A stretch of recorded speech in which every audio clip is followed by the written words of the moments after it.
Hello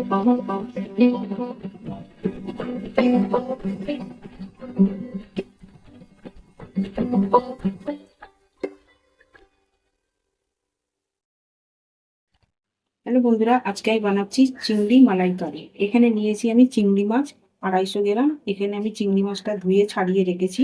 এখানে নিয়েছি আমি 4টে কাঁচা লঙ্কা। এখানে নিয়েছি আদা রসুনের পেস্ট 1 চামচ। এখানে একটা বড় সাইজের পেঁয়াজ, আমি পেঁয়াজটাকে বেটে নিয়েছি। এখানে নিয়েছি আমি 1 চামচ জিরে পাউডার, 1 চামচ ধনে পাউডার। এখানে নিয়েছি কাশ্মীরি লঙ্কা 1 চামচ। এখানে 1 চামচ নুন নিয়েছি। এখানে হাফ চামচ নিয়েছি গোলমরিচের গুঁড়ো। এখানে হাফ চামচ নিয়েছি গরম মশলা গুঁড়ো। এখানে নিয়েছি হাফ চামচ গুঁড়ো হলুদ। এখানে নিয়েছি নারকেলের দুধ। এবার আমি চিংড়ি মাছটা ভেজে নেব। আমি গ্যাসটা চালিয়ে দিচ্ছি, ফ্রাই প্যানটা বসিয়ে দিলাম। এখানে আমি তেলটাও দিয়ে দিচ্ছি, ফ্রাই প্যানের সাথে তেলটাও গরম হয়ে যাবে। তেলটা আমার গরম হয়ে গেছে, এখানে এবার চিংড়ি মাছগুলো দিয়ে দিচ্ছি।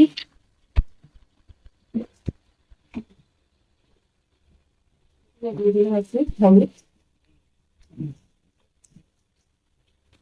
এখানে দিয়ে দিলাম একটু নুন। এবার চিংড়ি মাছটা একটুখানি ভেজে নেবো। চিংড়ি মাছটা আমার ভাজা হয়ে গেছে, এবার আমি চিংড়ি মাছটা সব তুলে নিচ্ছি। এটা আমি হালকাই ভেজেছি, বেশি লাল করিনি। এটা বেশি ভাজলে আবার একদম চামড়ার মতো লাগবে খেতে, ওই জন্য একটু আমি হালকা করেই ভেজেছি। এবার আমি চিংড়ি মাছগুলো সব তুলে নিচ্ছি। আমার ভাজা হয়ে গেছে। এবার আমি আর একটুখানি তেল দিয়ে দিলাম এতে। এবার আমি এখানে 4টে কাঁচা লঙ্কা দিয়ে দিলাম। গ্যাসটা আমি হাই করে রেখেছি। এখানে দিয়ে দিলাম আমি পেঁয়াজ বাটাটাও। পেঁয়াজটাকে আমি ভালো করে ভেজে নেবো।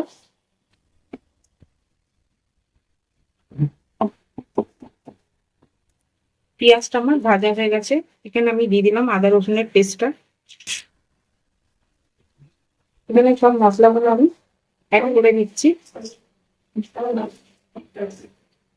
একটু জল দিয়ে দিচ্ছি এতে।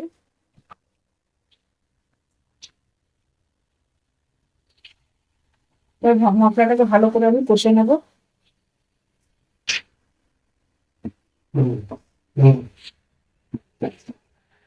যতক্ষণ এটা আদা রসুনের গন্ধটা যাতে চলে যাচ্ছে না, ততক্ষণ এই মশলাটাকে আমি কষবো। একটু নাড়াচাড়া করে নেবো, নাহলে আমার ফ্রাই প্যানতে লেগে যেতে পারে।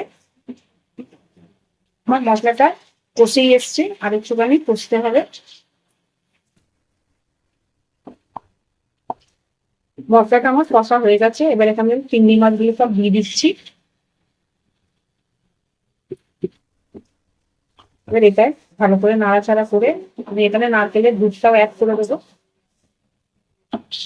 এবার এখানে আমি দুধটাও অ্যাড করে দিলাম নারকেলে।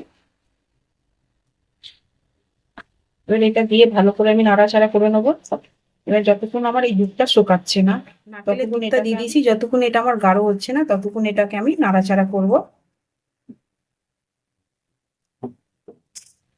দেখুন পুরো মশলাটা আমার কষা হয়ে গেছে। এখানে আমার তেলও ছেড়ে দিয়েছে। আমার রেডি হয়ে গেছে চিংড়ি মালাইকারি। এবার আমি গ্যাসটা বন্ধ করে দিচ্ছি।